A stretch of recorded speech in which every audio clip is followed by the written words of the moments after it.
2020년 7월 16일입니다. 16일 오전인데요. 이제 대한민국이 본격적인 위기로 들어가는 것 같으네요. 제가 지난 20일 때 총선을 보면서 여당에서 크게 승리를 했죠. 그래서 승자의 저주에 걸리지 마라 라는 얘기를 했었고, 이제 등등, 이제 한국은 진짜 위기로 갈 것이다. 그 다음에 외교에서의 위기가 내치의 위기로 갈 것이다. 뭐 이런 전망들을 했었는데, 글쎄요, 뭐 제가 뭐 이렇게 점쟁이는 아닌데 대체로 그런 틀로 가는 것 같아요. 오늘 아침 신문을 보면서 눈에 확 띄는 게 트럼프가 홍콩의 특별지위를 박탈했습니다. 그래서 홍콩에 줬던 특혜를 없앴고 중국에 있는 도시와 같은 대우를 했기 때문에 이제 홍콩 탈출 현상이 생길 겁니다. 홍콩의 기업인들, 법인들이 많이 탈출하면서 중국이 상당히 위기에 맞겠죠. 미중 간의 큰 전쟁이 벌어지고 있습니다. 지금 이 부분을 우리가 놓치고 국내 문제만 몰입하게 되면 큰 위기를 맞는다. 대한민국이라는 사회는요, 이렇게 세계를 이끌어갈 수 있는 중심 국가가 아닙니다. 우리가 독립 변수로서 끌고 가는 게 아니라 세계에서의 변화에 영향을 받는 종속 변수입니다. 이거는 뭐 숙명인 것 같습니다. 그래서 세계 변화를 잘 보고 거기서 이기는 쪽에 줄을 서야 되는데, 특이하게 이 정부는 물론 미국과 중국의 패권 싸움에서 중국이 이긴다고 보시는 분들이 제 주변에도 있습니다. 근데 저는 일단 미국이 그런가? 미국이 이길 걸 이렇게 보는 겁니다. 저도 판단이 틀릴 수는 있습니다만.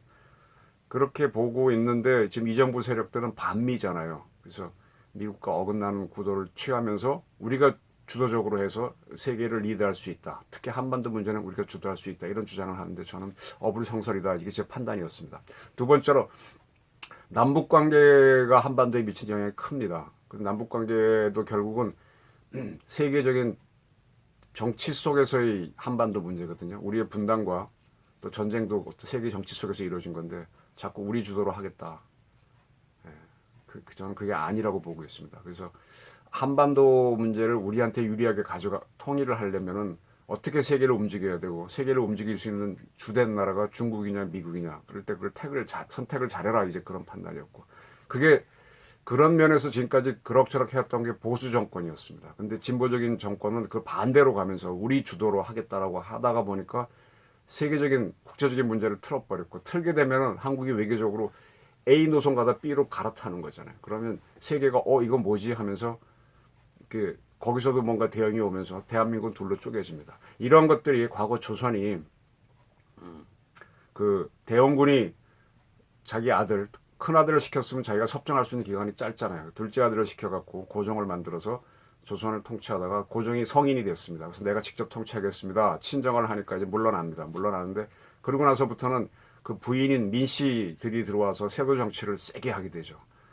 그렇게 하면서 그때 그 사람들은 친일파로 갔습니다. 몇 차례 말씀드렸지만. 그래서 일본식으로 군대를 만들어서 별기군을 만들어서 특별 대우를 하니까 90군대인 조선 관군들이 쿠데타를 일으키죠. 근데 쿠데타를 못 막는 거예요. 일본군도 뭐 두들겨 맞고 죽고 하니까 당황한 민씨 척족들이 청나라의 도움을 청합니다. 청나라가 와서 이 세력을 제압하고 하면서부터는 갑자기 또 민씨 세력들이 외교적으로 친일에서 친청 노선으로 가게 됩니다. 그러니까 외교가 출렁거리죠. 그러니까 일본이 한을 품는 거죠. 대한민국이 외국과 맺은 강화조약이 이때 처음 맺습니다. 우리 강화조약은 뭐 일본하고 맺은 한일 기본조약이 처음인 줄 알고 계시는데 그 100년 전인 1882년인가요? 이모군란 직후에 일본과 제물포 강화조약이라고, 왜냐하면 그때 이모군란 때 그 관군들이 일본 사람들을 많이 죽였거든요. 그 갈등 관계를 해소하기 위해서 강화조약을 맺었습니다. 그러한 일본이 2년 후에 그 김옥균을 움직여서 역쿠데타를 시도했다가 실패하는 게 그게 바로 갑신정변입니다.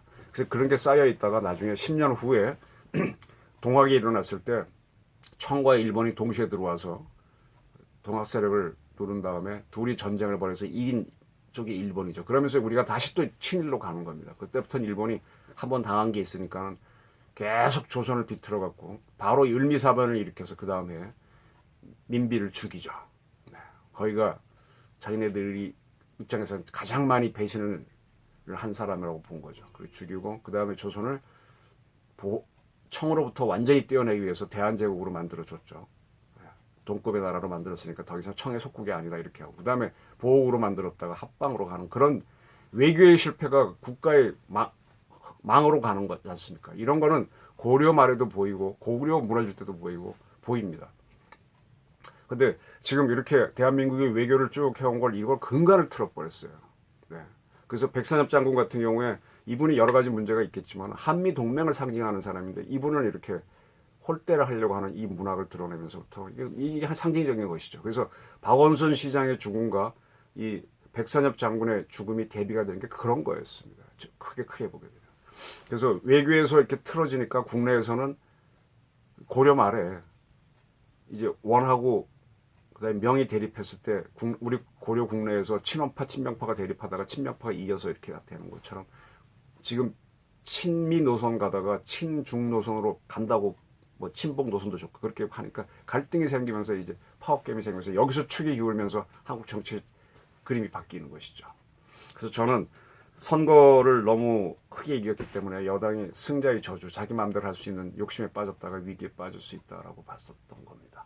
자, 그렇고요. 하나하나 지금 오늘 많은 뉴스가 있는데 한번 정리를 해보겠습니다. 지금 박원순 시장이 지금 아침에 나온 보도를 보니까 어제 저녁에 제가 뭐 바로 취재들을 하는 기자를 연결이 안 돼서 잘 몰랐는데 이제 많이 답이 나왔습니다. 그러니까 7월 8일 날 젠더특보로부터 보고를 받고 그 다음에 그거는 이제 고소인 조사가 있기 전에 이미 젠더특보가 이야기를 했죠. 이 젠더특보란 분이 누굽니까? 남인순 지금 민주당 최고위원회 보좌관 했던 분입니다. 남인순 최고원이 누굽니까? 윤미향 씨 사건을 막기 위해서 가장 열심히 뛰어다녔던 사람 중에 하나입니다. 재윤경 씨와 더불어. 다 이분들이 연결돼 있습니다. 그리고 성폭력 소송도 연결돼 있고요. 그러니까 왜 윤미향 사건을 그렇게 막으려고 길을 썼는지 이제 감이 좀 잡히는 것이죠. 그래서 이런 이 특보의 보고를 받고 그 다음에 이 박 시장은 또 이제 구청장들하고 저녁 모임 자리 약속대로 하고 그 다음에 저녁 9시부터 몇 명의 비서를 불러서 시장 공관에서 모임을 가졌네요. 근데 거기에 비서실장은 다른 산약 때문에 참석을 못했고요. 네. 제가 궁금한 거는요. 박 시장이 남긴 유서입니다. 저는 유서를 보면서 느낌입니다. 기자적 감각입니다. 유서치고는 좀 특이하다. 필체에서부터 내용까지. 그래서 지금 좀 궁금한 게, 자, 이렇게 해서 이제 밤에 9시부터 비서들을 불러서, 비서실장은 없는 상태에서 회의를 하고, 그 다음에 이제 파했겠죠. 파한 다음에, 그 다음날 아침에 비서실장이 공관으로 가서 박 시장을 만났고요. 이분이 공관에서 나온 게 10시 10분경에 나왔고 그 다음에 박 시장은 30분 뒤인 10시 44분에 등산복 차림이라고 하는 긴팔 옷을 입고 공관에서 나온 CCTV가 있습니다. 30분의 여유가 있습니다. 그리고 택시를 탔다고 되어 있지 않습니까? 저는 박 시장이 남긴 유서가 박 시장이 쓴 게 맞다면 언제 썼는지가 굉장히 궁금합니다. 마지막 비서실장을 만나고 쓴 건지 아니면 그 전날 밤에 비서실장이 없는 상태에서 몇 명의 비서들하고 회의를 하고 나서 아침에 비서실장이 오기 전 사이에 쓴 건지. 네. 만약에 비서실장이 오기 전에 썼다면 비서실장하고는 무슨 얘기를 했을까? 이미 본인이 유서를 쓴 사람이라면 그런 상황에서 비서실장 만나서 무슨 얘기를 했을까? 아니면 비서실장이 나간 다음에 썼으면 뭐 조금 다릅니다. 그리고 나서, 근데 그렇게 했더라도 특이한 게, 그리고 나서 이제 마지막으로 통화한 게, 또 이 비서실장이라 그러지 않습니까? 그러면 그때는 이미 유서를 쓰고 공간에 두고 유서를 쓰고 나온 상태인데 무슨 얘기를 했을까? 그리고 이 전화한 시간 빼고는 전화 여러 번 해보시면 알지만 전화라는 게 사람이 좀 얼을 잡아 빼잖아요. 몰두하게 만들잖아요. 그거 하게 되면 기존의 행동이 스톱이 됩니다. 그러면 이분이 자살을 생각했다 그러시면 어떤 자살에 필요한 그 도구가 필요한데 그걸 준비하는 시간도 정신도 조금 흐트려지죠. 그런 통화를 하면서 자살을 시도했다. 네, 이게 조금 비상식적인 부분이 있습니다. 그래서 이 부분에 대한 조사가 더 있어야 됩니다. 이거를 경찰청이 하느냐 아니면 서울시 발표대로 민관합동조사단을 통해서 한다? 그러면 대한민국 사법기관은 안 믿겠다는 겁니까? 저는 경찰이 하는 것도 지금 이상하다 이렇게 보는데. 그러니까 지금 돌이켜보게 되면은 이해찬 대표가 어떤 기자가 민주당 차원에서의 대책을 물으니까 째려보면서 나쁜 XX라고 했다는 게 왜 저랬는지 이제 짐작이 되는 거죠. 그리고 지금 오라치 신문에 보니까 백선엽 씨의 문제점에 대한 기사들을 몇 개 언론이 썼습니다. 네. 지금 우리 사회에서 참 이 치고받고 하는 싸움인데 모든 사람이 다 잘할 수는 없잖아요. 공도 있고 과도 있는데 오로지 과만 봐서 친일파로 몰고 부정부패로 몰고, 물론 그런 게 있으면 그건 하긴 해야 되죠. 근데 평생 그걸로만 몰게 되면은 어떤 사람에 대해서는 판단을 못 하지 않습니까? 예를 들어 세종이 후궁을 20몇 명을 뒀다는 거에 주목하게 되면 바람둥이 아닙니까? 그 다른 걸로 보면 또 그렇고요. 또 굉장히 그 생각보다 저는 이 세종대왕 동상 가보면 이렇게 점잖은 사람으로 만들었는데 세종대왕은 상당히 무인 스타일이었. 자기 아버지도 그랬고 할아버지는 이성계는 전형적인 무인이니까 무인 스타일이죠. 굉장히 호방한 남자에 가까운 스타일이죠. 근데 이렇게 선비처럼 그려놨는데 그렇지 않습니다. 그러니까 그 천하의 인재들을 딱 제압하고 끌고 나갈 수 있는 거죠. 잘못 알려진 게 많은데 그 백선엽 씨 문제에 대해서 조금 제가 아는 대로 좀 말씀드리겠습니다. 백선엽 씨 아들이 서울 강남역 앞에 빌딩 갖고 있어갖고 문제된 거 다 알고 있습니다. 그리고 중요한 건 그 큰아들하고 다른 형제들하고 갈등이 있었습니다. 그래서 그 빌딩은 큰아들 현재로 됐고, 그것 때문에 백선엽 씨는 자식들하고 틀어져서 따로 부부가 사셨습니다. 근데 오늘 아침 언론은 그걸 갖고 이제 백선엽의 비리라고 보도했는데, 뭐 집집마다 정도의 차이는 있지만 그런 건 있는 경우가 많습니다. 그리고 또 하나의 비리로 얘기한 게 선인학원 비리인데, 선인학원은 백선엽 씨 동생인 백인엽 씨가 하다가 지금 그 학교는 완전히 이제 크게 잘못돼가지고 뺏겨가지고 인천 국립대학이 돼 있죠. 네. 그 선인학원의 비리를 박정희 정부 때도 있었는데 박정희는 감히 손을 못 댔습니다. 왜냐하면 자기가 은인의 동생이 하는 거니까. 근데 그 선인학원 문제점을 제대로 알고 그걸 수사하게 조사하게 만든 게 누구신지 압니까? 그 언론에 쓰긴 썼더라고요. 근데 주체를 쓰지 않았는데 그게 바로 전두환 정부입니다. 전두환 씨는 백인엽 씨의 문제점을 알고 있을 때 집권하자마자 거기부터 조사를 시켜갖고 그렇게 만든 겁니다. 여기에 대해서는 이 전두환 씨를 비판하고 싶은 사람들은 이런 방구도 안 하죠. 제가 또 하나 얘기 드릴까요? 광주에서 광주에 대해서 전두환 씨를 굉장히 모욕을 주는데, 광주가 민주화 운동이 된 게 시작이 어딥니까? 노태우 대통령입니다. 노태우 대통령이 1로 3김이 선거에서 이기고 난 다음에 화합차하면서 이걸 민주화 운동을 이렇게 가자는데 동의를 해주죠. 그 당시 민화협이라고 하는 단체에서 건의를 한 걸 받아들이는 모양으로. 그럼 왜 그렇게 했느냐? 6.4 11기 그 세력들은 광주와 관계가 없기 때문입니다. 6.4 11기에는 전두환도 들어갑니다. 광주 문제에 있어서 제가 참 거론하지 않는 것 중에 하나가 거기에 대공 용의점이 있느냐 없느냐 문제인데, 대공 용의점이 있다 없다 있다라는 문제는 광주 때 이미 터져 나왔습니다. 근데 그 부분을 광주와 관련해서 그 다음에 바로 집권하는 게 전두환 세력인데, 전두환 정부가 그걸 몰랐던 것 같습니까? 근데 조사 안 했죠. 광주에 대공 용의점이 있다는 부분은 전두환 때 조사했으면 제일 유리했을 거예요. 근데 안 했잖아요. 왜 안 했다고 보십니까? 제가 아는 전두환 정권이 스스로 안 한 걸로 알고 있습니다. 왜? 자기들이랑 상관이 없는 사건이니까 화합을 위해서 이렇게 간 거죠. 근데 지금 와서는 광주에 있는 사람들은 모조리 전두환 책임으로 지금 몰고 있습니다. 이게 역사의 자꾸 왜곡 현상이에요. 네. 이 전두환이라는 사람이 부정부패, 나중에 이 사람 부정부패했다고 그러는데, 당대의 가장 큰 부패인 선인학원을 쳤었고 집권하고, 그 다음에 지금 그토록 광주를 아끼는 사람들이 대공 형점을 부정하는데 거기에 발을 맞춰줬던 거는 오히려 전두환 씨고, 두 번째로 이것이 민주화 운동으로 해줬던 거는 어떤 화해 차원에서 민화협의 건의를 받아들인 노태우 씨, 이렇게 하면서 온 건데 지금 두 사람들을 부정하는 거거든요. 이게 자꾸 역사 왜곡이 일어납니다. 그 다음에 백인엽 씨의 문제점을 치고 박정희 때 2인자로서 크게 부정축적을 했던 JP를 쳤던 게 누굽니까? 그게 전두환이잖아요. 그래서 그 사람이 사회 정의니 뭐 이런 걸 주장하고 나왔던 건데, 물론 나중에 그것도 절대 걸리니까 또 부패를 하게 되는 거죠. 이게 돌아가는 메커니즘입니다. 근데 이걸 보지 않고, 그래서 돌아가실 때까지 JP는 전두환 씨를 부를 때 전두환 대통령이라고 부른 적도 없고, 전두환 평생 부른 게 그놈입니다. 한 맺힌 거죠. 근데 그걸 정치적 위기에 몰렸던 YS가 소급 입법을 해갖고 자기 살기 위해서 5.18 특별법으로 전노를 잡아내면서 이 역사가 뒤집어지는 거 아닙니까? 이런 왜곡들이 자꾸 생기게 되면 대한민국이 힘들어지는 겁니다. 지금 이 박원순 사건에 대해서 제가 어제 밤에 들어와서 이 권력투쟁 문제를 거론했습니다.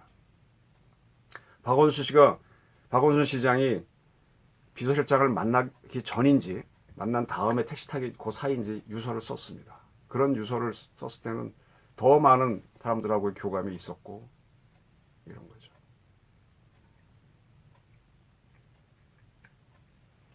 그리고 전화가 그분의 휴대폰이 3시 49분에 끊어졌다고 하는데 그 사이에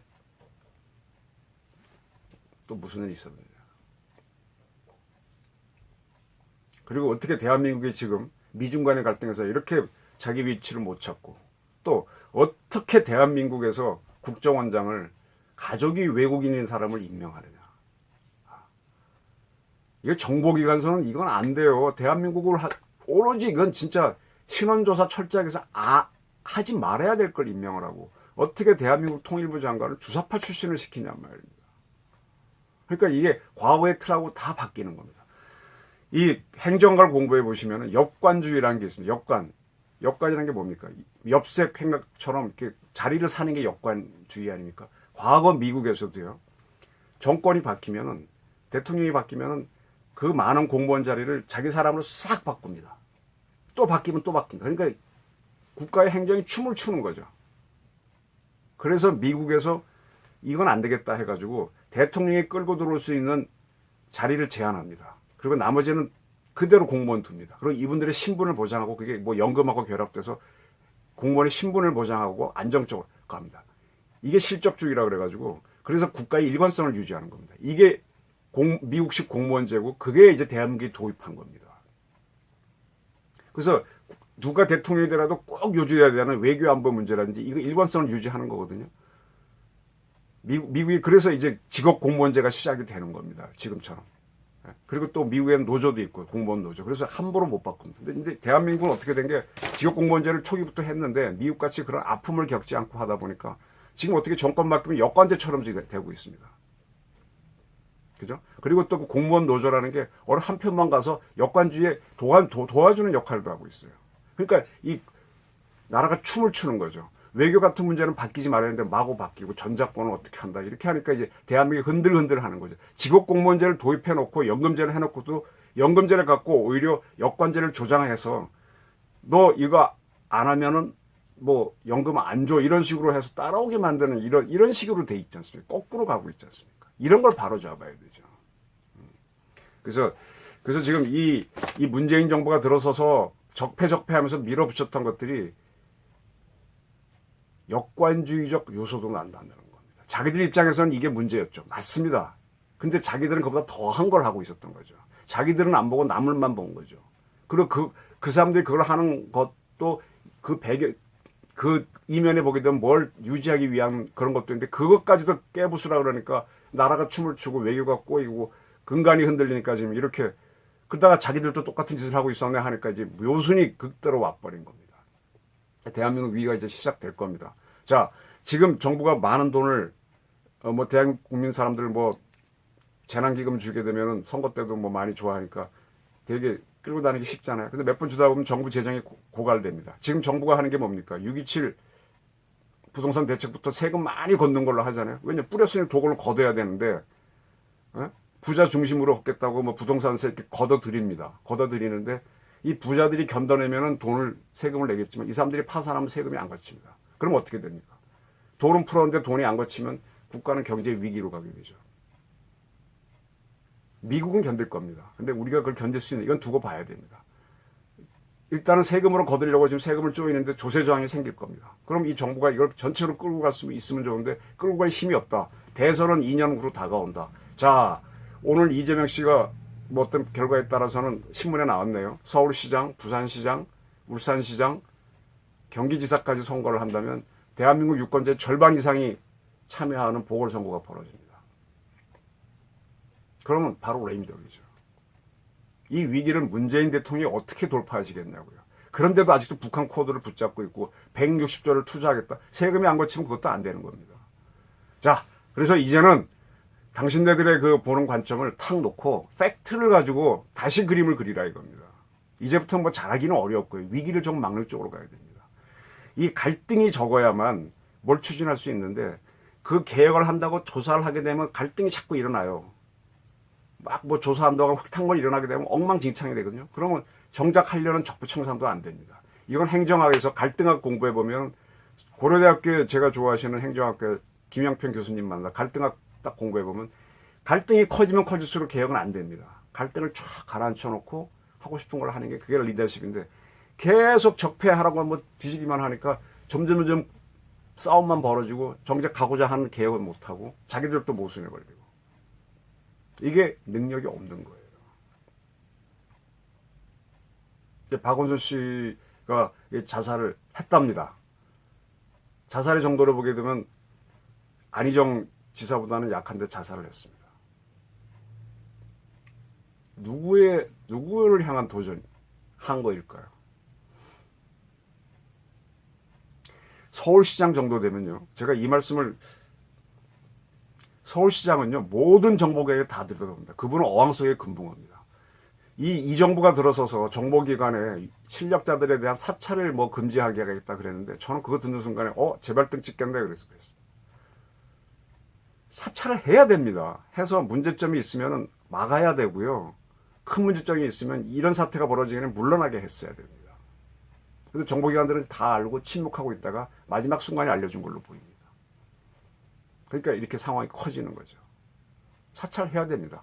청와대 민정수석실이 왜 이거 안 하고 검경 수사권 갈등이나 공수처 이런 거나 하고 있었습니까? 민정이 바로 이거 그다음에 총리실의 공직기강실이 이런 거 안 보고 뭐 했습니까?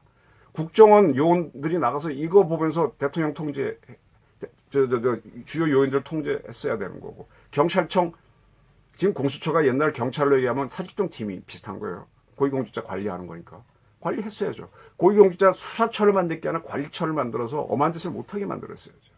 그게 경찰청은 옛날 사직동 특수대 아닙니까? 그게 사찰이라고 없애자고 한 게 이 정부 세력이거든요. 없애놓고선 공수처 만든다고 하니까 내가 웃긴다는 거예요, 이게. 다 필요해서 있는 조직인데 광주 문제도 거꾸로 막 해석해서 막 끌고 가려고 길을 쓰고 뭐 하고 하니까 이게 역사가 힘들어지는 겁니다. 그래서 기존에 있는 틀도요 이유가 있어 생긴 거고 조금 개혁해 가면서 이렇게 끌고 가야지 그걸 탁탁을 만들어 놓고 하다 보니까 자기 스스로 수렁에 빠졌습니다. 이해찬 대표가 대한민국까지는 아니고 하여튼 뭔가 취재를 위해 움직이는 기자가 한 질문 어떻게 보면 국민을 대표해서 질문을 주는데 나쁜 XS 와 이런 오만한 이건 독재시대 때도 이렇게 하면은 우리 기자협회에서 뭐라고 이제 문제 제기는 했는데 그건 바로 따져야죠. 그래서 이 위기입니다. 문 대통령께서는 뭐 16조 투입해갖고 경제 이렇게 여유 있는 시간 아니고요. 뭐 박지원 씨 임명해서 북한하고 뭐 그럴 시간도 아니고요. 이걸 좀 톤 다운 시키고 그다음에 뭐가 새지 않는지 이렇게 되면 레임덕이 시작되면 이제 살리기 위해서 많이 뛰쳐나옵니다. 지금 심상정 대표도 정의당에서 자기 의원들 한 거에 대해서 뭐 사과한다? 아유 이거 계속 뭐 지금 착각을 하고 있는 겁니다. 그래서 이 정의라는 문제하고 공정성 문제를 놓치게 되면요. 외로워도 혼자 갈 때가 있는 건데 그냥 패거리를 계속 가려고 하니까 어디 낑기려고 하니까 이런 사람들이 생기는 거예요. 표만 의식하니까. 이제 문재인 정부의 뭡니까? 인기주의, 영합주의가 이제 모순에 많이 부닥쳤습니다. 이제 박원순 씨 사망하게 된 게 여러 사람과 만나면서 그 와중에 자살이 이루어졌으니까 이게 자살한 건지 자살당한 건지 쭉 나오면서 뭐 민관합동위원회라든지 경찰이 뭐라고 발표하든 간에 국민들은 이렇게 보면서 판단들을 합리적으로 하실 겁니다. 또 거기에 너무 이제 또 하실 겁니다. 그러면서 이제 이 정부 실력이 이거였나? 이렇게 보면 진짜 위기가 옵니다. 그래서 지금은 뭐 이렇게 뭐 일을 벌이려고 하지 말고 이걸 한니발이 스콜피오가 한니발하고 싸울 때 그 전까지는 로마 군대가 한니발한테 매번 패합니다. 한니발도 처음에 패합니다. 근데 갈 때 이 사람이 맨 앞으로 뛰어가서 패전하는 군사들을 나를 따라오라 하면서 이렇게 흩어지지 못하게 모아가지고 그 다음부터 작전을 바꿔갖고 한니발을 깹니다. 지금은 막 이 정부에서 여색들이 막 무너져 갈 텐데 그걸 가만히 망연자실하고 있는 게 아니라 맨 앞에 대통령이 가셔가지고 나를 따르라라고 하면서 규합을 해가지고 대처를 해야만 민주당도 덜 무너지고 대한민국도 덜 무너집니다. 그걸 못하게 되면 더 큰 위기가 옵니다. 이 위기 대처를 잘해야만 진짜 실력입니다. 권력 잡았을 때 칼이 드는 건 누구나 할 수 있거든요. 위기 상황에서는 아무나 못합니다. 박정희나 이승만이나 그런 사람들, 전두환 이런 사람들이 그 위기 상황에서 나라를 끌었기 때문에 제가 실력이 있다고 보는 겁니다. 독재를 한 건 그 다음 문제인 거고. 지금 문재인 대통령이 그걸 보여주셔야 됩니다. 문 대통령은 특정 세력의 대통령이 아니라 대한민국 전체의 대통령이라는 걸 잊지 마십시오. 이거 좀 잘 극복해서 우리 선진국이라 하는데 선진국답게 해냈으면 좋겠습니다. 그리고 북한 저거 지금 비리비리 하거든요. 예? 잡을 수 있어요. 저 같으면 저거 잡으려고 덤빌 겁니다. 북한 잡는 게 상황 역전시키는 방법입니다. 그거 하려면 한미 관계를 다시 정립해야 되고 미중 관계에서 줄을 어디서 설지 딱 정해야 될 겁니다. 그게 문정부가 사는 길이고 대한민국이 사는 길입니다. 제가 이 정보를 위해서 드리는 큰 힌트는 이것이었습니다. 고맙습니다.